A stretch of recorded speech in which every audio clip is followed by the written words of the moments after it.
The growth of VGK's minor league affiliates, there may be one you forgot. Next on this edition of Locked On Golden Knights.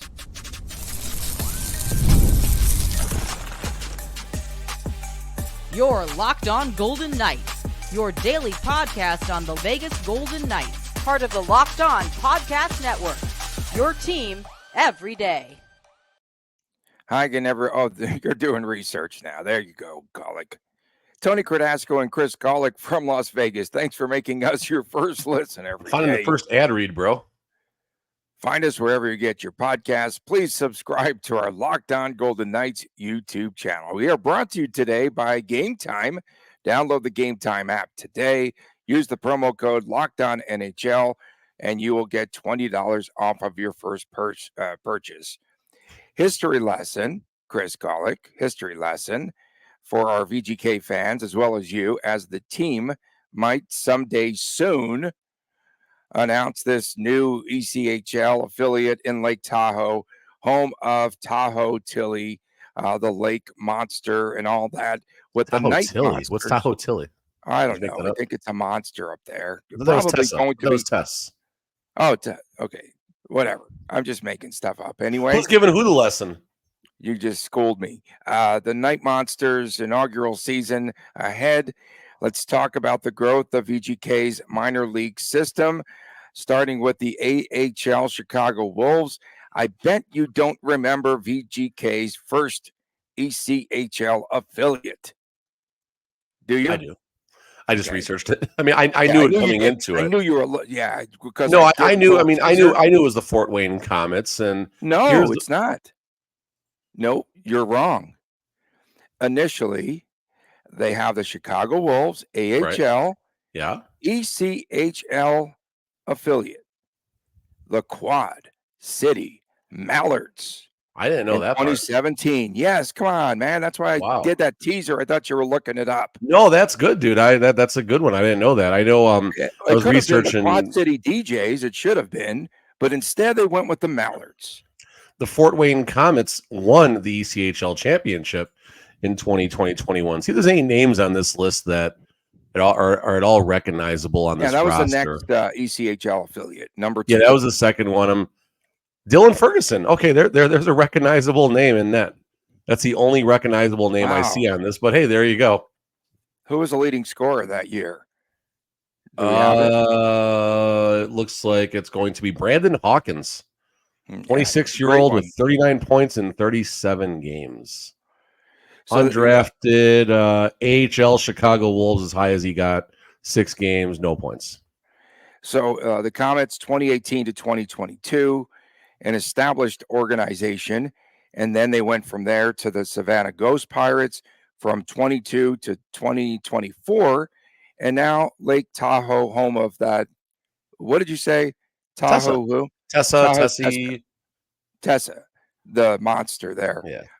Mason Primo was also on that Comets team, by the way. They almost have as many ECHL affiliates in the history of this organization as they've had head coaches on the NHL level. Ooh, it's been four moves. That let's see what happens in a few months.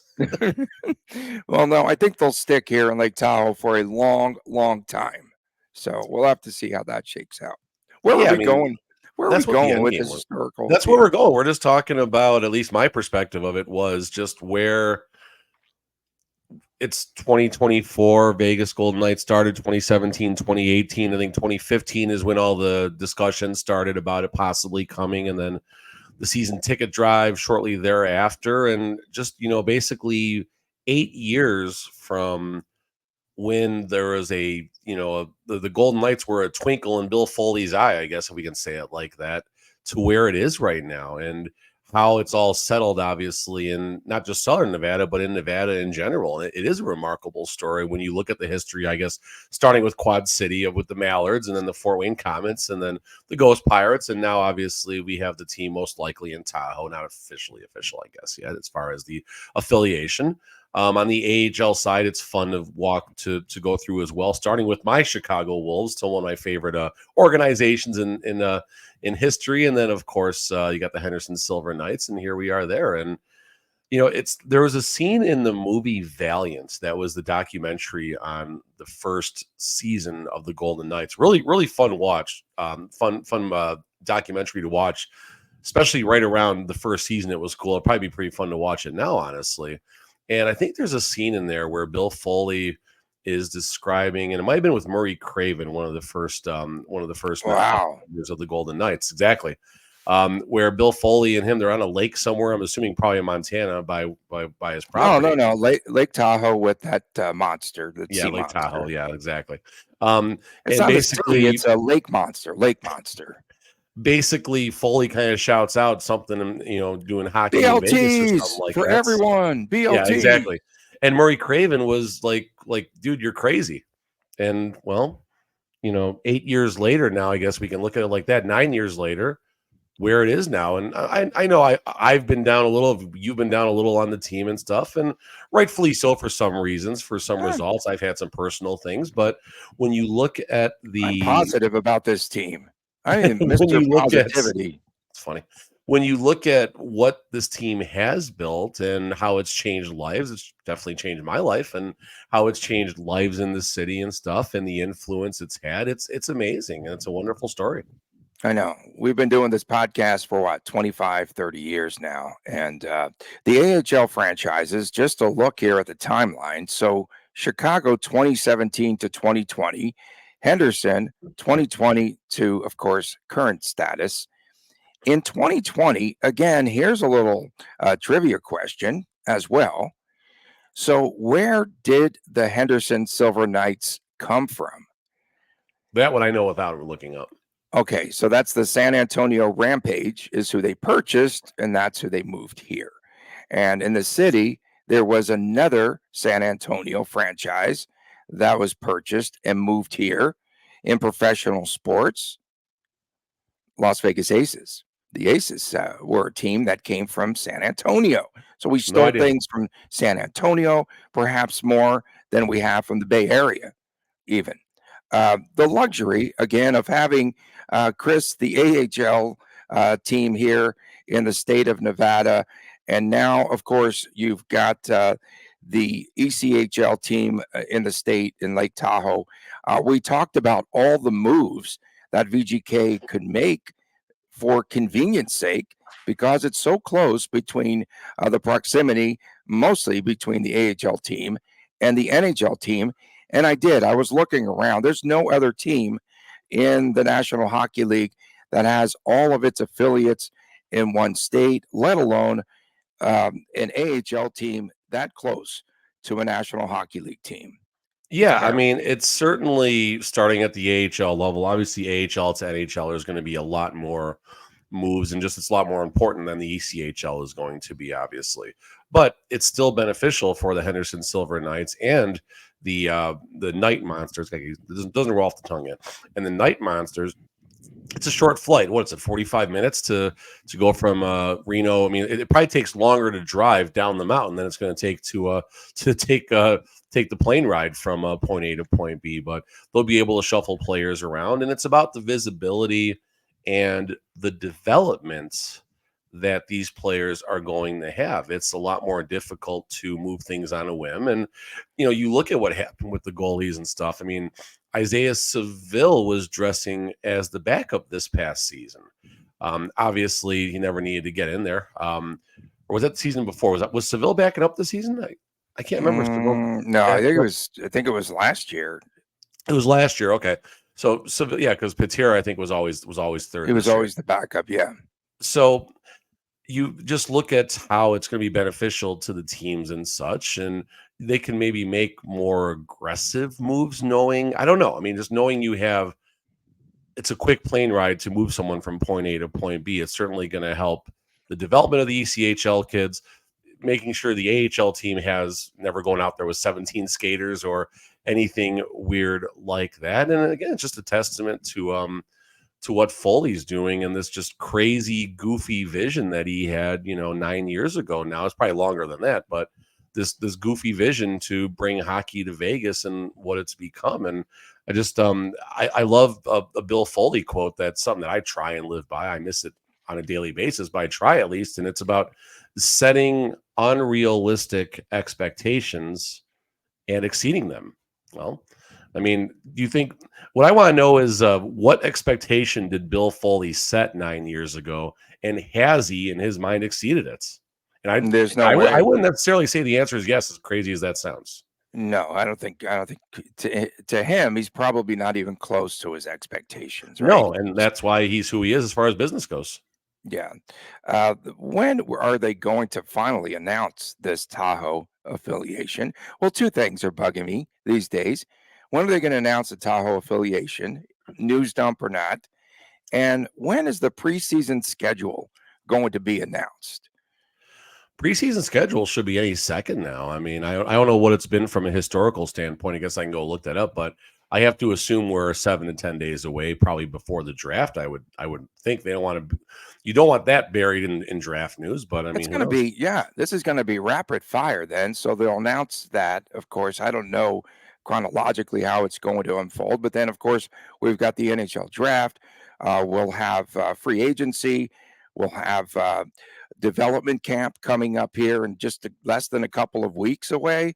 we're like So 10 we're going to days, get a lot. like 12 days away from that. Yeah, Yeah, so we're going to have a lot of news that will unfold. But of course, we almost made it. We almost made it. we wanted to take this break to give you a historical perspective of VGK's minor league affiliates.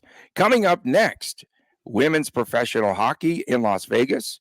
Well, VGK team president Kerry Bubbles.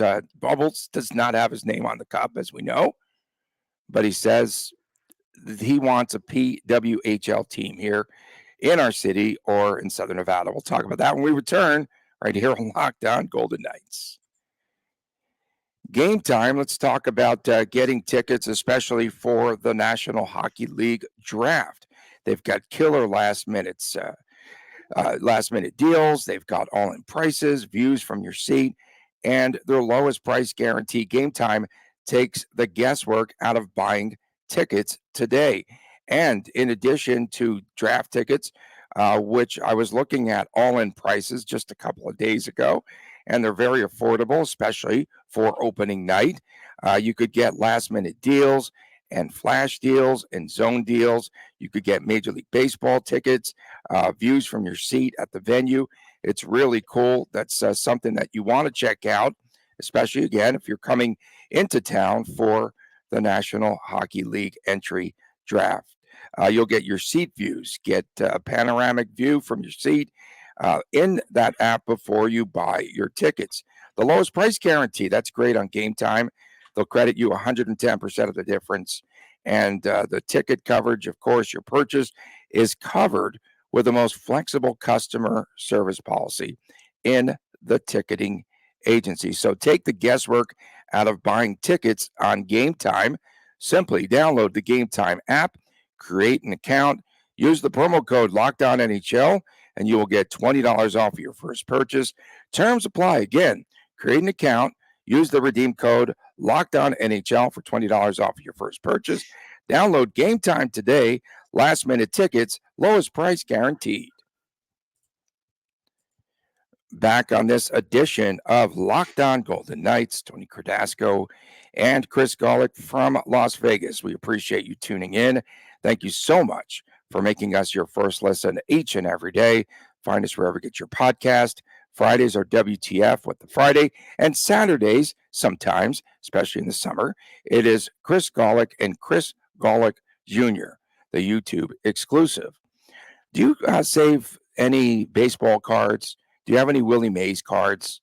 Rest in peace to the Say Hey kid. I don't have a lot of vintage cards in my collection. I got some vintage like memorabilia and just kind of some weird old stuff, but nothing like that. And I mean, I hate to say it like this, but there is a big market and people do speculate on buying players for when their eventual passing is going to come. And then obviously they load up on eBay, and because the cards do get a spike in value, and it's not necessarily the cleanest part of the collecting game, but that is, part of an event that can drive up a player's value that people do watch for.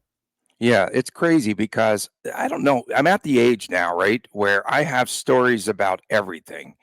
And last night, it was kind of cathartic to post my story about Willie Mays, which I don't know if you read it or not. Probably not. You were probably researching the Quad City Mallards at the time. But I was just this young buck, right? Oof, got away with the word there. I was working as a caddy. Caddy is a loose term.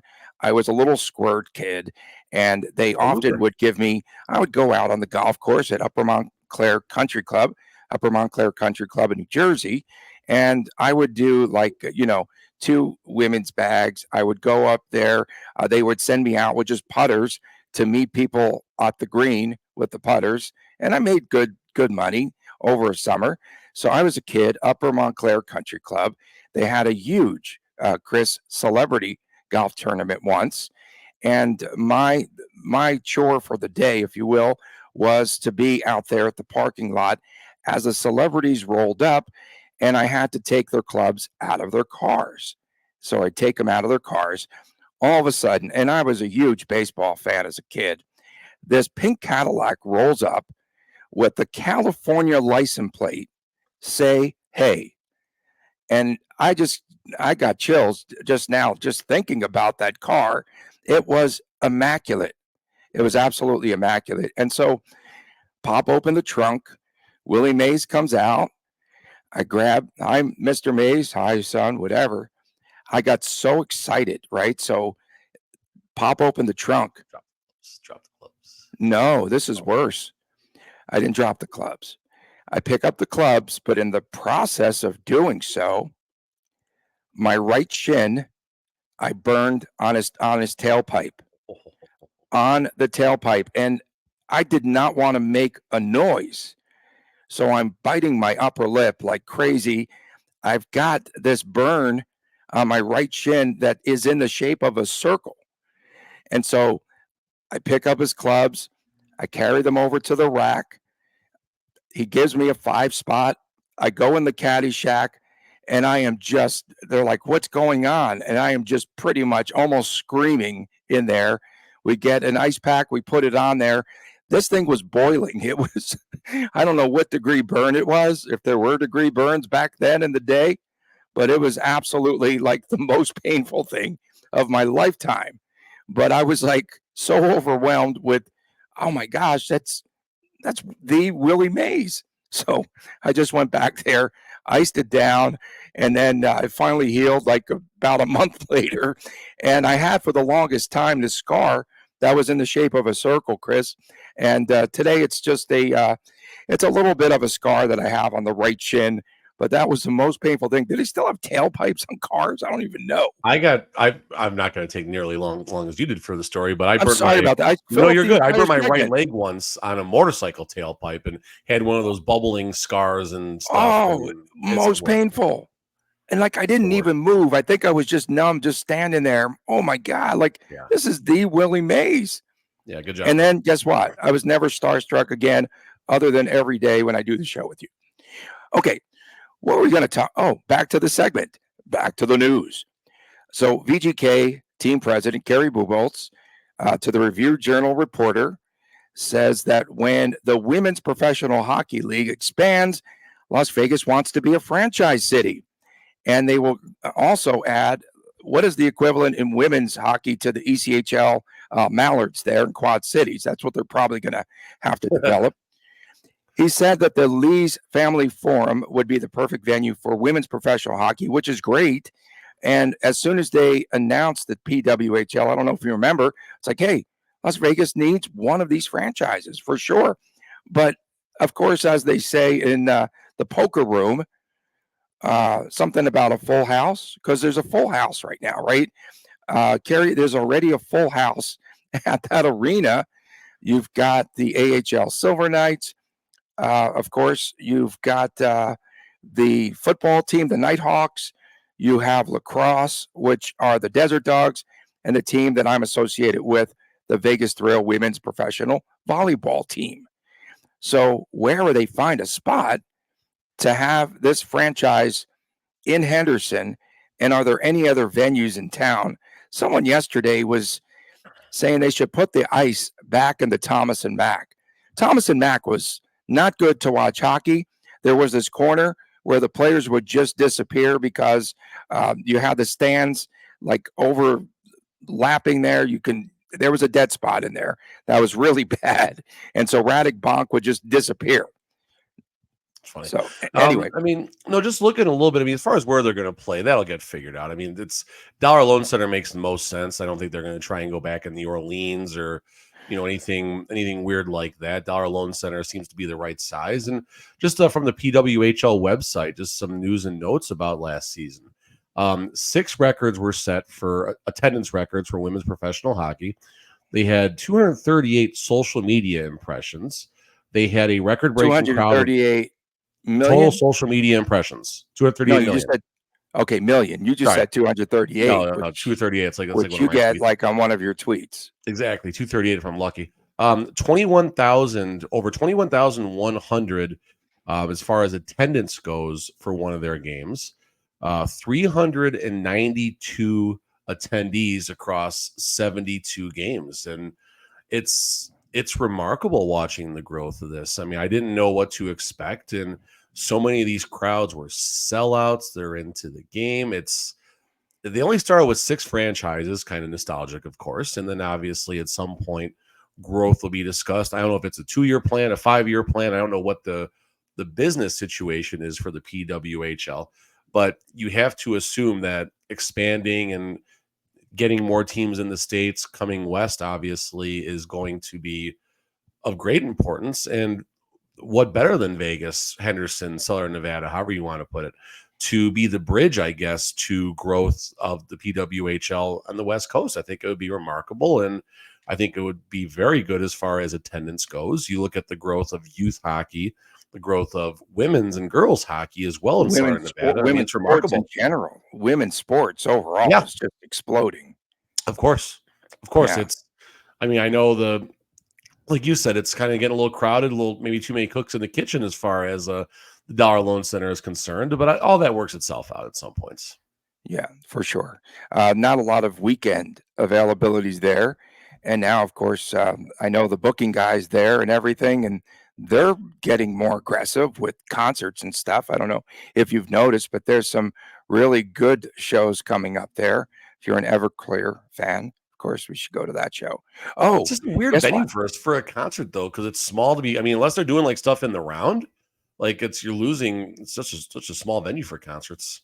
You know what they do, though? Like they have a lot. Their demographic there is a little bit odd outside of the sports realm. You know what sells there the most? Those Christian concerts. They sell really well there. Oh, before I forget, it's July the 3rd. So I talked to one of my friends yesterday who works at the Speedway, and I'm going to try to get out there July the 3rd. Night of Fire. Okay, what did they actually call that race at the end where they waterless boat races? What is it? Waterless boat races. We go every year to that. I should ask if we could host it. We need to be there. We need to be on the mic. It is so much fun. You think they'll yield the microphones to us? I want to ride in one of the boats. You do. He was telling me about the end of one of those races where the boat, the car, the truck, what was it? Trucks pull them? I forget, right? Now that we're completely off the rails. But we got to be there July the 3rd. The 10-second version of it, you have probably 12 to 15 vehicles, each of which is pulling a boat. Obviously, the boat's on asphalt. They water the track so it doesn't like spark and stuff, but it doesn't last long. And then you have 2 or 3 chaser vehicles. Their job is simply to cause mayhem and crash into the boats, crash into the cars, and you got people just spinning out the whole time. The boat's crushing the wall. It's mayhem. It is. I don't know. It's just. I saw it. It's so great. Much fun. Videos. You need to Google those videos because they are great. I got videos. Fun. I put them up. I'll find some. It's awesome. But yeah, can you do that? We'll promote it. Jeff skid Motley, plate racing is another thing they do. Tony, skid plate racing. That night, same night. Are we getting any love for this? Are they gonna take care of us for this? Jeff Motley, if you're listening, man, just hit me up and we'll come out there. We'll host it. Yeah, I need about 4 tickets, bro. 4 tickets. Well, okay, leave me out of there, Colic. Okay, coming up next, the Edmonton Oilers. Hey, we're going to get back to hockey eventually, but the Oilers staving off elimination again as the series now shifts back to Edmonton with Florida leading 3-2. We talk Cup right after this on Locked On Golden Knights. Welcome back on this edition of Locked On Golden Knights. Tony Cardasco, Chris Golick reporting from Las Vegas. Fridays are WTF. Saturdays, sometimes, eventually, we will have the Chris and Chris Jr. show. Back-to-back Connor McDavid 4-point games. And the Oilers are heading back to Alberta, down 3-2 after last night's 5-3 Oilers win. Eat your heart out, Miami Herald columnist Greg Cote. Mick overrated. Remember that? We talked about the column that he wrote, Homerville. There's our imbecile of the day right there. Wow, we haven't talked to your let's get those bowling guys on the show. McDavid could still become the first player in a losing effort to win the Conn Smythe. Only Reggie Leach in 1976, with the Flyers losing to the Canadiens, holds that honor. The only losing player. And you were only one player. I had no idea it was only one player. That's crazy. Yeah, and yesterday you were talking. Somebody's going to tweet that out today and take credit for it. Someone outside of our fam. No, that's pretty wild. But you were saying even yesterday, before last night's game, that you felt that McDavid already has a strong case to win the Conn Smythe, win, lose, or you can't draw, win or lose, win, lose, or goalie interference. So yesterday the odds were plus 700 for McDavid to Conn Smythe. And what were the odds again for Edmonton? Oh plus man, 700. I gave it out yesterday. I said don't bet Oilers, bet McDavid because no, and I wanted the Oilers. Remember 2 games ago. What are the odds for the Conn Smythe right now? Plus 250 for McDavid. I don't know. What is it? Less? Minus 150. Holy smokes. That's Barkov crazy. Is plus 230. Bobrovsky is plus 550. Mick overrated.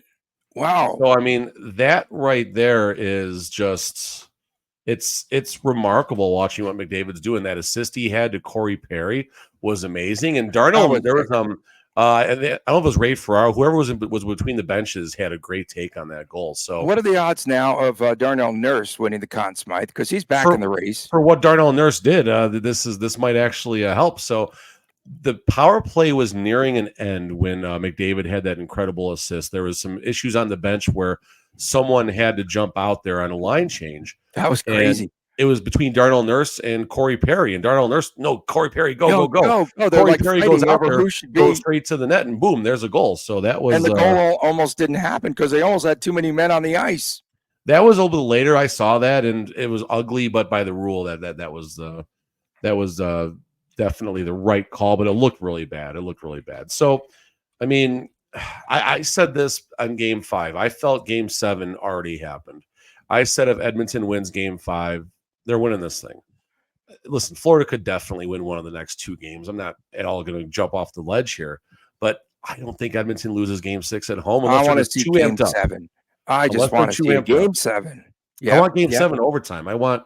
It's going to end on goalie interference, man. It's rigged, and I know that it's rigged. No, we don't need the Brett Hall in the crease. You got your embellishment call. Quit it. God, that's another topic right there. So, I mean, honestly, I've never been a fan of the embellishment call, but for the first time last night, I actually agreed with it. And when I say I've never been a fan, you either embellish or it's a penalty. There shouldn't be both. Did Matt Tkachuk get hooked? 100%. He got hooked right on his hand, no doubt. Dylan Holloway got him. He wrapped him up. But there's not a world that exists where if you get hooked on your arm and tugged a little bit, that you literally jump before you fall down. And Matt Tkachuk, he flopped on that one. He did a LeBron James on that one, and that was talk about Tkachuk though. What about that save on the empty net? Yeah, what about Oliver Ekman-Larsson just dogging it? He just loafed. Yeah, that's the bigger takeaway in that circumstance. Yeah, OEL was just AOL. Kachuk should have knocked the net off, AWOL. honestly. It wasn't Kachuk should have taken AOL. the net off the boring. Is AOL still working? I don't know. AWOL. So last thing I'll point out right here. Wayne Gretzky, 84-85, 47 points in 18 playoff games. Oh my goodness, that's remarkable by itself. Mario Lemieux, 23 playoff games, 44 points, 90-91. Wayne Gretzky, 87-88, 19 playoff games, 43 points. So McDavid is at 23 games and 42 points. If this thing goes 7 games, he's probably going to get to 50 playoff points. Now, I guess on a point per game basis, it's not going to be as good as Gretzky's 84-85 record, but still, McDavid has a chance to win a Stanley Cup, most likely win a Conn Smythe, and now come out of this season with the playoff scoring record. Mick overrated. Oh yeah, my we God. gotta find that. I'll bet that guy's getting dragged. He should be. Greg Cody has been. I mean, once McDavid woke up this series, like, does this feel like why take that shot at one of the superstars of the game? Hey, getting to the Cup Final to me, he's a homer, just like David Staples in Edmonton. He's Staples wasn't your guy. He gave you all that ink last year. He gave you all that ink, and now you're dogging him. Now you're dogging Staples. I'm being realist. I now, to be fair, I actually quote tweeted David Staples and said this is a homer take when McDavid was getting hacked every 5 seconds, but he's also given data and stuff. I called him out. I don't care. I mean, whatever. He's a good guy, but he deserves it. And no different than the Vegas media, when things go wrong in the wait. There's media here in Vegas. Okay. So Skinner. Let's talk about Stuart Skinner quickly here before we'll have plenty of time to size up this matchup for game number 6, which is Friday in Edmonton. Skinner, again, in games 4 and 5, he's pulled in that Vancouver series. He's really come back strong. He had one save. I think it was in the first period where it was through traffic. The only traffic that was created was his own players, but he made a glove save somehow last second there to pull that one out. But he's really come on in this series. And what is up with Bobrovsky, like fading the way he did against VGK last season in the Cup Final? It wasn't as bad, but remember the Robin Leonard goal where he was just like frozen and Robin Leonard scored a goal? Yeah, exactly. The goal was the year when they didn't qualify for the playoffs. The goal for Robin Leonard is to be back on the LTIR and just eat hot dogs and make money. Hey, he's going to make $5 million doing it. Good for him. Another $5 million. They're going to pay him. Whatever. Another State Farm. You can purchase another one. He's probably got a couple. So Leonard had that terrible goal in the year where Golden Knights didn't qualify for the playoffs. It was a seeing eye shot from the blue line that came in about 40 miles an hour. He didn't react to it and whatever. Bobrovsky, now, it wasn't as bad as that, but like his paddle wasn't in the right place. His positioning, I'm not a goalie coach by any means, but I know a little bit about positioning and where he should be. And your stick shouldn't be a quarter inch off the ice when McDavid is 8 feet away from you on the side, when the only way he can score is low.